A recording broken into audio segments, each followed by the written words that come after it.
Thank you for watching NTD Business. Top stories tonight. Inflation numbers are out for January. Prices increased the most in the past 3 months at 0.5%. Egg prices up 70% year over year. We talk with economist Peter Schiff on where inflation is headed. Credit rating agencies reporting a drop in medical debt. What does the White House say is behind it? The Biden administration planning to sell more oil from the Strategic Petroleum Reserve. It's going to push the emergency stockpile down to a 40-year low. Leaders in government and business converge in the Middle East for the World Government Summit. What do they hope to accomplish? And a new report says Amazon is taking bigger and bigger cuts of seller revenue, as much as 50% last year. We ask sellers what they think of this. That and much more coming up on NTD Business. Great to have you with us. Don Ma here, and happy Valentine's Day. Top story today, new CPI numbers out for January. Inflation surged the most in the past 3 months. The Consumer Price Index shows a monthly increase of 0.5%. But on a year-over-year basis, it's down 0.1% now at 6.4. Monthly prices were largely pushed up by shelter costs. These costs accounted for nearly half of the increase. Higher costs for food, gasoline, and natural gas also contributed. On an annual basis, food prices are up 11.3%, with egg prices up 70% year over year. Taking out food and energy, the core CPI index increased 0.4% from last month. But now analysts are also looking at the so-called super core CPI. Now, super core CPI takes out food, energy, and one more, shelter. Federal Reserve Chair Jerome Powell has indicated that supercore inflation is a must-watch as well. It rose about 0.3% last month. Joining me is Peter Schiff, Chief Economist and CEO at Euro Pacific Capital and host of the Peter Schiff Show podcast. Now, Peter, let me just get your first reaction on today's CPI report. What was going through your head when you first saw the numbers? Well, I'm wondering how the markets are going to react, and so far they've kind of been up and down, and maybe people don't really know how to react. But from my perspective, it's bad news for anybody who was really hoping that the Fed has won the inflation fight. Powell has been talking about disinflation, and from that perspective, we have had numbers that have improved sequentially and on a year-over-year basis, but that was bound to happen. When you had a rate as high as 9.1 or wherever we peaked out so far. But if you look at the rate of improvement this month, the year-over-year number I think was 6.4. That was down from 6.5 the prior month. So that's not much of an improvement. In fact, maybe this is the trough for improvements. Maybe in February, we're going to see an uptick in the year-over-year inflation numbers. And the monthly number was still a pretty big number. I think it was up, 0.5 for January. That was a little bit higher than they thought. They upwardly revised the prior month, which was, I think, reported as down 0.1. Now it's up 0.1. So inflation is starting to turn back up, and I think we're going to start to see hotter numbers in future months, and that's going to throw cold water on the idea that the Fed is finished and can start cutting rates based on victory over inflation. Why do you think inflation is going to get worse? What makes you say that? Well, we've been creating inflation for over a decade. All the years of quantitative easing put a lot of inflation into the pipeline. And the Fed has barely withdrawn that liquidity. I think we're still seeing the impact of that, and especially the inflation that it unleashed during the COVID pandemic. So I still think we have a ways to go to catch up. Meanwhile, government policy is still inflationary. We have very expansionary fiscal policy. The government is running enormous budget deficits. That's highly inflationary. And even though the Fed has raised rates, you still have negative real rates, and we're not encouraging people to save. People are still borrowing as much as they can. The savings rate is near the lows. The credit card debt is near record highs. So the Fed's rate hikes have not really altered the spending and savings decisions, which I think are key to bringing the inflation rate down. So as long as people keep on spending, I don't see any way we're going to get down to 2%. And on another point you mentioned, you mentioned the super core inflation measure. That's core inflation x home and shelter. So let me ask you. Does government data, CPI, reflect what Americans are actually seeing? Does it reflect real inflation? Well, the real inflation is the expansion of the money supply. That's what inflation is. A consequence of that is that prices go up. Now, does the CPI fully capture the extent to which aggregate prices are going up? I don't think so, and I think that's deliberate. I think the CPI was designed to give you a low reading because the politics of the number, the government made it up. It's like a scorecard on government policy, and obviously the government wants to get a good grade. And so the CPI was designed to make inflation lower. But I think if you kind of double the official number, that's probably close to accurate. I mean, it's obviously not precise, but I think you're a lot closer if you double whatever the CPI is. So if the CPI is 2, it's probably 4. If the CPI is 6, which is what it is now, it's probably 12. All right, always great insight from you, Peter. Thank you very much for coming on. Sure, anytime. If you want to watch the full interview with me and Peter Schiff, go to ntd.com. We also talked about the wage price spiral and what to invest in this inflationary environment. On Wall Street, stocks ended mixed today after the inflation data suggested little change to rate hikes. The Dow fell 157 points or 0.5%, S&P lost 1 point, NASDAQ added 68 points or 0.6%. Now, most Americans are shelling out more money to cover interest payments on debt. The same thing is happening to Uncle Sam. The Treasury Department paid a record $213 billion in interest payments on the national debt the fourth quarter of last year. It marks the largest quarterly increase on record. The hike is due mainly to raises the Federal Reserve has made to its interest rate. That rate has gone up 4.5 percentage points in the past 12 months. Some experts say by 2032, the federal government will have to pay $3 billion every single day on interest. It could become the single largest federal budget item, surpassing even Social Security and Medicare. And it looks like medical debt in the U.S. may be decreasing. The number of people with medical debt on their credit reports fell 18% between 2020 and 2022. That's according to a new report from the Consumer Financial Protection Bureau. The drop could have something to do with major credit ratings agencies themselves.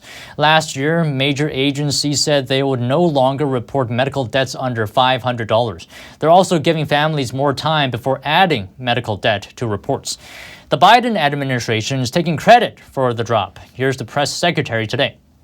The actions our administration has taken, including strengthening the Affordable Care Act to expand health insurance coverage to millions more Americans and enacting new consumer protections, played a critical role in reducing the burden of medical debt for millions of American families. But there's also evidence the drop started before Biden took office. According to a CFPB report last year, medical debt on credit reports fell even more between 2018 and the first half of 2021. The Biden administration is announcing plans to withdraw more oil from the Strategic Petroleum Reserve this fiscal year. The move will effectively push the reserve to its lowest level in 4 decades. 26 million barrels of oil are slated for withdrawal this year. The move follows last year's sale of 180 million barrels. The release is mandated by Congress every year because of laws enacted during the Obama administration. The Energy Department considered canceling the sale for this fiscal year, but that decision would have needed action from Congress. Analysts say the White House is trying to rein in prices at the pump amid fears they could shoot back up to $4 a gallon this summer. The latest round of oil is scheduled for delivery to the market between April 1st and June 30th. Following the sale, the reserve will drop to its lowest level since August 1983. The European Parliament today formally approved a law which will effectively ban the sale of new gas and diesel cars in the bloc from 2035. It's part of the EU's effort to speed up the switch to electric vehicles and combat climate change. NTD's Colin Fredrickson reports. The EU is driving forward its switch to electric vehicles.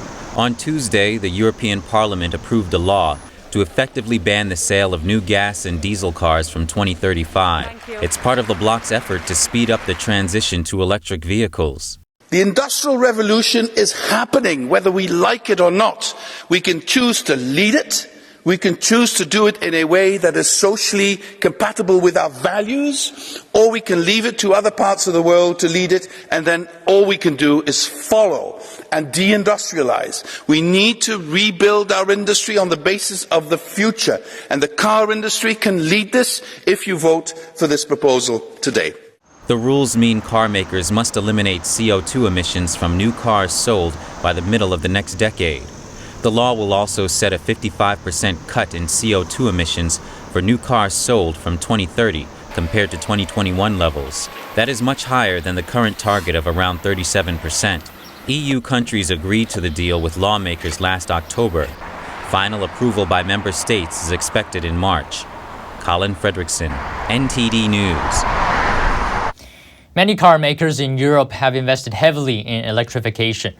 Volkswagen says it will only produce electric cars in Europe from 2033. And today Ford said it's cutting about 3,800 jobs in Europe. It's all part of a drive to cut costs and be competitive on EVs. Most of the jobs will be cut in Germany and the UK. This might come as a shock to labor unions. They previously said the worst-case scenario could be 2,500 jobs cut. Ford is spending $50 billion on electrifying its product range. The company's chief financial officer said earlier this month that Ford will be very aggressive in cutting costs. Meanwhile, Ford announced yesterday it plans to invest $3.5 billion in a battery factory in Michigan, adding 2,500 jobs. Tesla workers in New York State are banding together. They said today they're launching a campaign to form a union. Employees announced the plan in a letter to the electric car makers' management, saying the goal is to unionize with Workers United Upstate New York. Up until now, Tesla has managed to avoid unionization at its U.S. facilities, unlike other major automakers. Executive Elon Musk has been vocal about opposing unions. He faced the ire of the U.S. National Labor Relations Board in the past when they directed him to delete a 2018 tweet. The Post said employees would lose their stock options if they formed a union. Employees called the right to organize a union a fundamental civil right. Tesla does not immediately respond to a press request for comment. And our special report today focuses on this question. Is Amazon hurting its sellers by charging them too much? Amazon is now taking a 50% cut out of seller revenues. Before it was at just 40%. This is according to data from Marketplace Pulse. If this is true, it raises the question, is Amazon taking too much? Think of small businesses that are going through a rough economy right now. Marketplace Pulse looked at a number of income statements provided by a sample of sellers. It says typical sellers pay a basket of fees. That's including a 15% transaction fee, up to 15% for advertising, and 20 to 35% on fulfillment by Amazon fees. So fulfillment by Amazon, or FBA for short, is where a lot of the cost increases occurred. It's a service that lets sellers use Amazon's fulfillment centers where Amazon handles the shipping and customer service. We spoke with Amazon seller Leslie Hansel. She's been selling on Amazon for over a decade. She also helps other sellers with her firm Revamp Consulting. We asked her what she thought of Marketplace Pulse's finding that Amazon takes 50% from sellers.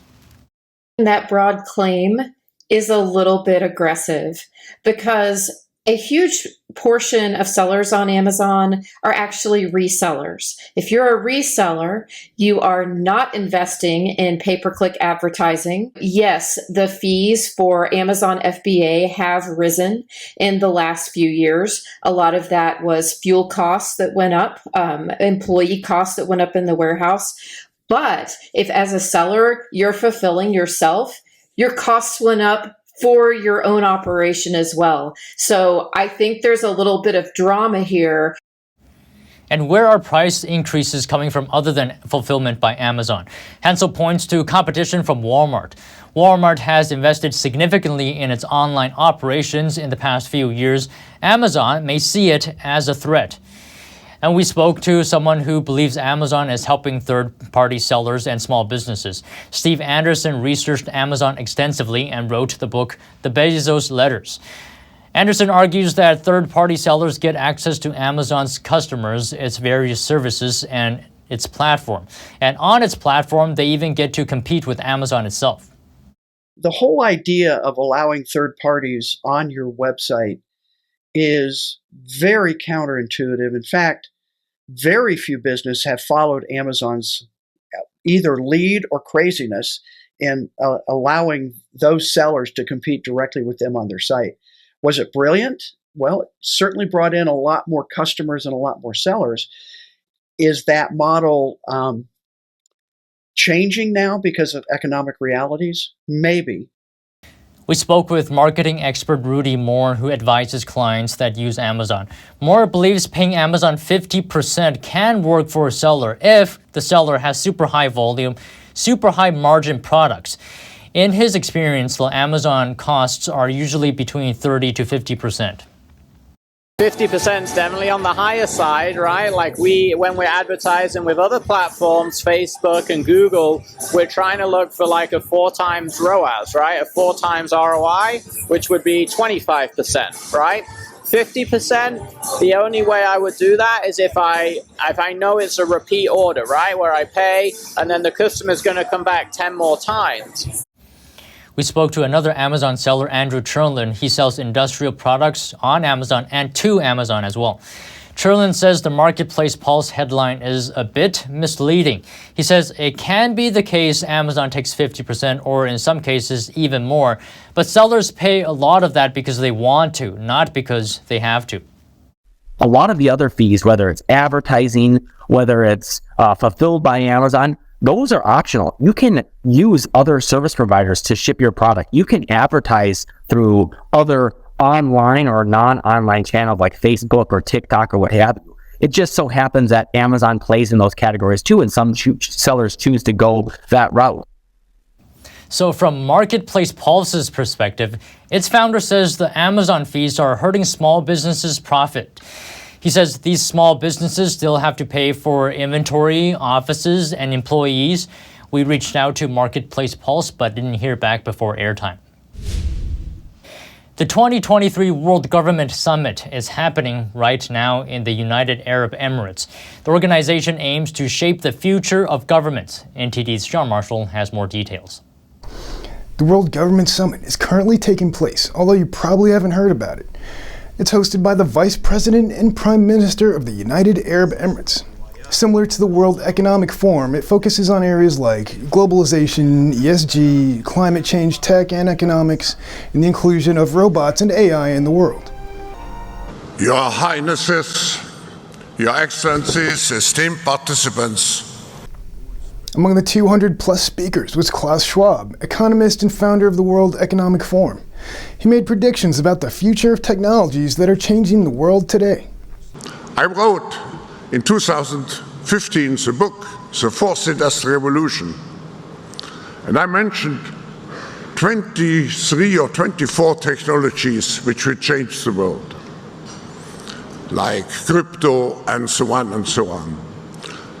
The book was considered science fiction. All those technologies have become reality. Elon Musk is said to be in attendance and expected to engage in conversation with the UAE Minister of Cabinet Affairs and WGS Chairman. The event is hosting many of the world's elite, about 10,000 government officials and leaders. Talks about implementing the infrastructure for an all-electric future were part of the agenda.